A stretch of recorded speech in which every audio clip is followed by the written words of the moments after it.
Joining us right now is Ross Gerber. He's the co-founder, president, and CEO of Gerber Kawasaki Wealth and Investment Management, and it's been a long time Tesla shareholder. All right, Ross, as soon as I saw this headline cross the wire yesterday, I immediately thought of you. There's been a lot of people that look at this company, look at the brand, and they see the damage that's been done, and a lot of people link that damage almost solely to the extracurricular activities of its CEO.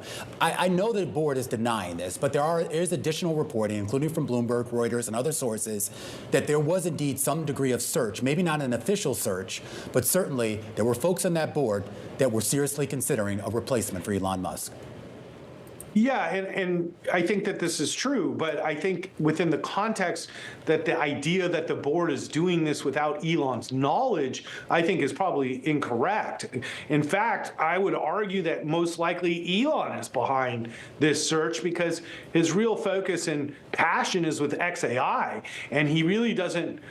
He understands he needs to put his focus on AI if he wants to become the king of AI, and that's not going to happen if he's spending a lot of time at Tesla. So it doesn't surprise me at all to hear this news, but I think the idea that this is somehow happening without his knowledge or behind his back is probably incorrect. Well, one thing that I'm interested in, too, that if there is, and this is obviously, we're still in hypothetical territories here, but if there was a change in leadership at the top, there had been some speculation that his focus on XAI, that somehow this would all be integrated with Tesla in some degree or another, and some of his other properties. The idea that you would be buying almost a whole ecosystem of Musk properties, to be sure.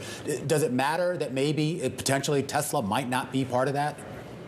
Right, and that's exactly correct, because what he wants is not to be a part of a public company in building his next venture, and that's what he's done with X and XAI, merging them together into this, sort of $100 billion AI, multi-company behemoth of what it is, and that's, why I think if you also think about the potential growth of XAI versus Tesla, it just, XAI could grow 10x, where Tesla has really seen a lot of its growth behind it. So yeah, I think if he's really going to build a great AI company, that's where he's going to have to focus. And unfortunately, that's at Tesla's cost. But I don't see him bringing Tesla into this mix because it's a public company that he doesn't really control.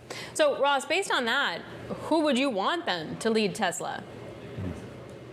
Well, right now, originally I wanted Elon Musk to just lead Tesla, but now that's obviously not happening. And so the only person I can think of who's even qualified to do this, who Elon could work with, is JB Straubel, who's on the board of directors currently, who has obviously dealt with investors and institutional shareholders, has built a successful company in his own right, and was a co-founder of Tesla, and certainly is a friend of Elon. It's whether or not JB wants to have that relationship with Elon again that becomes really tough, and there might be a high likelihood he doesn't want to do that. So I don't think it'll be easy for them to find an outside person to run Tesla unless Elon obviously approves of that person. So that's what I said. I don't think anything's happening without Elon's thumb on the pulse here, and so it's really about Elon trying to find somebody to replace him so that he can focus on XAI and he can find another Linda Yaccarino type. Then they'll be in good shape. So Ross, if we take a look at what Tesla's trading at, we're still looking at estimated PE at 133 times. Would Tesla without Musk, what should that PE be? Well, that's, I think, the consternation people are feeling is that if Musk steps away from Tesla and Tesla is revalued even like a regular tech stock at, let's say, 30 or 40 times earnings, there would be a substantial decline in the stock price, which could happen with or without Elon, to be honest. I think they're going to work very hard to create the perception that nothing's really changing at Tesla, because that's actually true, because Elon doesn't really work there now very often. And so it's like, so that's what I think, is that Robin Delholm will resign as chairman of the board, Elon will become chairman of the board, and they will make an enormous effort to show and prove to people that things aren't really going to change at Tesla. It's just about getting more help, and Elon's still going to be doing what he's doing. And if they can convince investors of that, then I think this is a net positive for Tesla. I don't think Elon's going anywhere for Tesla, but I do think Tesla needs somebody working there full time, and somebody that can change the optics around the company so that consumers will go back and buy their products. Well, that's what I'm curious about. I mean, given the damage that's been done, do you think that that is actually feasible, that they can sort of repair the brand image amongst, and let's face it, amongst a base of people that, quite frankly, were kind of like the core people that kind of helped to sort of build that brand up? Yeah, I've been asked this question a lot, and I've tried to come up with scenarios where the brand would recover and people would love the brand like they used to in the past. And I do think that it's possible because people's memories obviously aren't that long, and in a year, they might forget and, say, hey, this Tesla's a great car and I want to buy it because it's still one of the best vehicles on the road. So it would take a lot of effort from Elon and Tesla to repair those wounds and really kind of like, how would I say, make amends with its core customer base. But I think what needs to be done isn't something Elon's going to do, which involves sort of a mea culpa and maybe some sort of apology to its core users.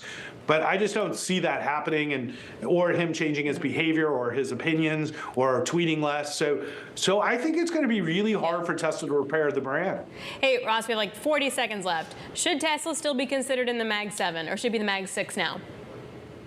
I think it should be replaced by like Netflix or something. Tesla is a very different company than the other, Mag 7. So, mostly because of the valuation and its lack of growing earnings, I just don't think it deserves to be in that group. When you look at a company like Microsoft, which is just like a monster, just killing it on every front, like what a great quarter for Microsoft. So I don't know. I mean, Tesla's one of the core, technology innovation companies in the United States, in the world, and so it deserves a place somewhere, but I just don't know if it's Mag 7 anymore. Good stuff. Hey, Ross, really appreciate it. Ross Gerber, co-founder, president, and CEO of Gerber Kawasaki Wealth and Investment Management.